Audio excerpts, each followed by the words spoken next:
Good day to all our truth-seeking friends globally. My name is Elkisato or Ernst. Ibulama or Nikita is with me, and together we represent the Pharmacists Tower of Light. All thanks to the highest God, Taratari Yahweh Gloria, and the guides he appointed over me to guide me in this composition of this series. Bela Satoratari Yahweh Gloria. And thanks to the guide, Blamora Batoma, who confirmed the name of this series. Thanks to the helpers who guide us through these programs. And Nikita, thanks for being here representing this beautiful, essential series with me. I appreciate it. And then thanks to Porento and Bebazola behind the scenes, who do the technical work. We appreciate you. Aaron, it's always a pleasure working and studying alongside you. And please remember to like and subscribe to our channel and share with as many truth-seeking friends as you can. Remember to subscribe to our programs to be in the loop as we share more wisdom-loaded programs. In today's program, we share information on how to revamp your garden into a palpable spiritual garden. Many people have heard of a spiritual garden, however, only a few Westerners are familiar with its meaning. Eastern nations create their spiritual gardens and dedicate these gardens to their creator Hefkanams and guides. I suppose every Western person has their definition of what a spiritual garden is. What is Barama's definition and description of a spiritual garden? Nikita, spiritual gardens are unique in the sense that the success of such a garden is not measured by certain beauty standards, do's and don'ts, but by the holy feeling that can be felt in such a garden. The sense within such a garden is calm, and very peaceful, with a healing effect on the minds of visitors as well as those who live there. If you have a spiritual garden and people who don't know you visit your home, they should experience the different sensibility from the moment they step into your garden. This is essential. Otherwise, your garden is not a spiritual garden. Think of who should be palpable in a spiritual garden. Not idols or dark side gods, but your creator Hefkanam, or God as you refer to him. In our case, the highest of all gods, Taratari Yahweh Gloria, of which we read in the Christian Bible in Psalm 91's intro.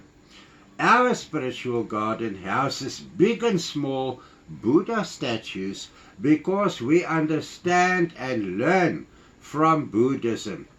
Each Buddha statue reminds us of how to live holy and wisely in the face of the Most High. The three couples forming Pharmacists Tower of Light's management have spiritual gardens around our residences.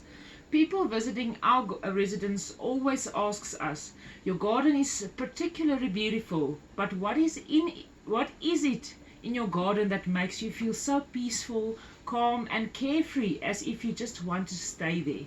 The answer from us is, of course, here are angels, fairies, nature spirits, gnomes, sylphs, undines, divas, kanete, and many more nature beings, which are not visible to the three-dimensional human eye, but are certainly perceptible to the ordinary souls granting consciousness to the human body. It's the presence of all the aforementioned nature creatures that visitors sense that makes our gardens feel so special. A spiritual garden can, fortunately, only be successful if the occupants of the house on which the garden is laid out are spiritually living. To live spiritually means to live daily within the provisions of the cosmic laws of the Most High of Psalm 91's intro, to pray thanksgiving prayers daily, and to visualize the entire house and garden in the whitest light radiating from the highest himself. Under the section More Info on our website is a spiritual emergency kit with recipes of how to change your residence and the garden surrounding atmosphere into a sacred space. What is a sacred space? A feeling of heavenly holiness. Easy and cheap recipes that could change the palpable radiation vibration of your residence into a healing vibration where angelical beings are felt. What do different color vibrations of the trees, grass, shrubs and flowers in a well laid out spiritual garden do to the human body? You do not need to remember the answers. Focus on what applies to you and your human body. You can always come back to this program to check before you start developing your spiritual garden. We will start with red. Red represents the element of fire. Long-term sufficient exposure to the color red stimulates the nervous and circulatory systems, increases adrenaline levels in the blood, enhances blood flow throughout the body, and affects the functioning of the sympathetic nervous system. Overstimulating of the color red is dangerous and can increase blood pressure as well as exacerbate existing inflammatory conditions and trigger emotional flare-ups. Think of a bull that sees a red cloth. The color red is also associated with passionate love and sex. Therefore, red and all the other colors should be in harmony and balance. Very important. Orange. The color orange has a spasmodic effect on the human body and is extremely beneficial for relieving muscle cramps. Now, you don't always have to see the color. You can experience the radiation of that color, even from your laptop. The color orange has a positive effect on the release of calcium in the body and strengthens the lungs, pancreas and spleen. Prolonged exposure to the color orange increases the pulse rate but not the blood pressure. Average exposure to the color orange heals the ethereal components of you as the soul and encourages joyful feelings. Yellow. Exposure to the color yellow activates the motor nervous system of the body and allows for rapid energy release to the muscles. Too long exposure to too much yellow may encourage diarrhea. The color yellow or yellow vibrations kills parasites, purifies the blood, and is generally the color of intelligence and reasoning ability. Yellow vibrations activate the lymphatic system. Too much exposure to the color yellow is not recommended for people suffering from diseases of an inflammatory nature. And that brings us to the color green. What a beautiful color. The color green induces a sense of harmony, survival and warmth. The color green is an antiseptic color and provides relief from stress, and green frequencies have a very positive effect on the arteries and stimulate the functioning of the pituitary gland.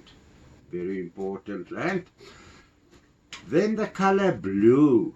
The color blue is known to speed up the body's metabolism. Average exposure to the color blue or blue musical frequencies promotes growth and aids in the repair of bones. Blue is the color of intuition and mental functioning. Excessive above average exposure is not recommended in people with cold, flu, rheumatism, muscular aches and arthritis. Indigo. The color indigo has a definite cooling effect on the human mind and stimulates the functioning of the parathyroid gland. Above average exposure to the color indigo, either to the color itself or to the sound frequency purifies the blood and slows down bleeding. Indigo promotes and improves human vision, hearing and smell. During chakra balancing, we use indigo to treat human obsessions among other things. Violet. The color violet promotes the proper functioning of the motor nervous system, the lymphatic system, and the cardiovascular system. Sufficient exposure to violet in all its forms control the potassium levels in the body and suppresses the growth of tumors. During chakra balancing after cancer surgeries, I use 3 color sound vibrations to speed up or aid healing, namely red. What is the use of red? To increase energy levels. Green, to stabilize the astral components of the soul, and violet purple to restore the levels of potassium in the human body. Ultraviolet. The color ultraviolet falls outside the human color perception spectrum and is utilized for the treatment of certain disorders of the thyroid gland. It is wise to listen to music composed in the musical vibrations needed to heal a specific illness. Adjust the daily music you listen to the correct vibrational music you are looking for to heal while listening to it. Remember the following. Red vibrates the B musical octave. Orange vibrates the A musical octave. Yellow vibrates the G musical octave. Green vibrates the F musical octave. Blue vibrates the E musical octave. Indigo, purple, vibrates the D musical octave. Violet vibrates the C musical octave. I was born under the Scorpion star house. The music in G, like air on a G string or Albinoni's adagio in G minor, works perfectly for me. It calms me down speedily.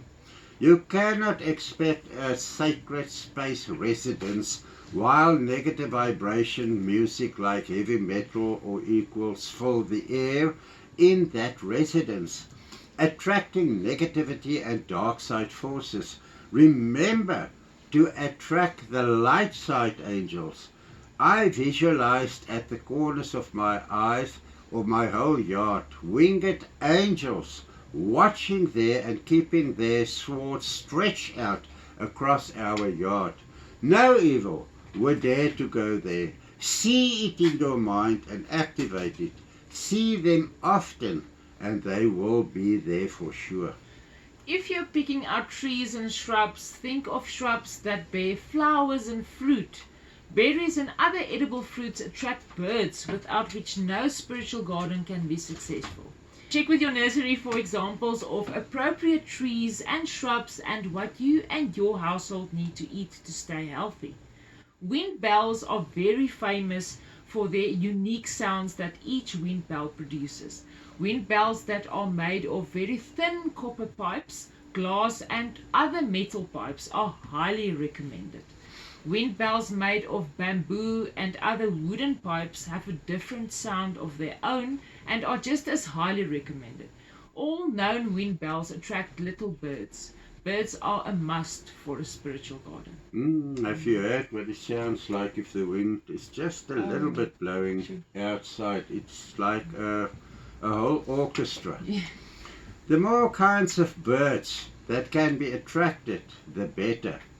Because each kind of bird has its color vibration produced by its whistle. You can never put too many wind bells and windpipes in your spiritual garden.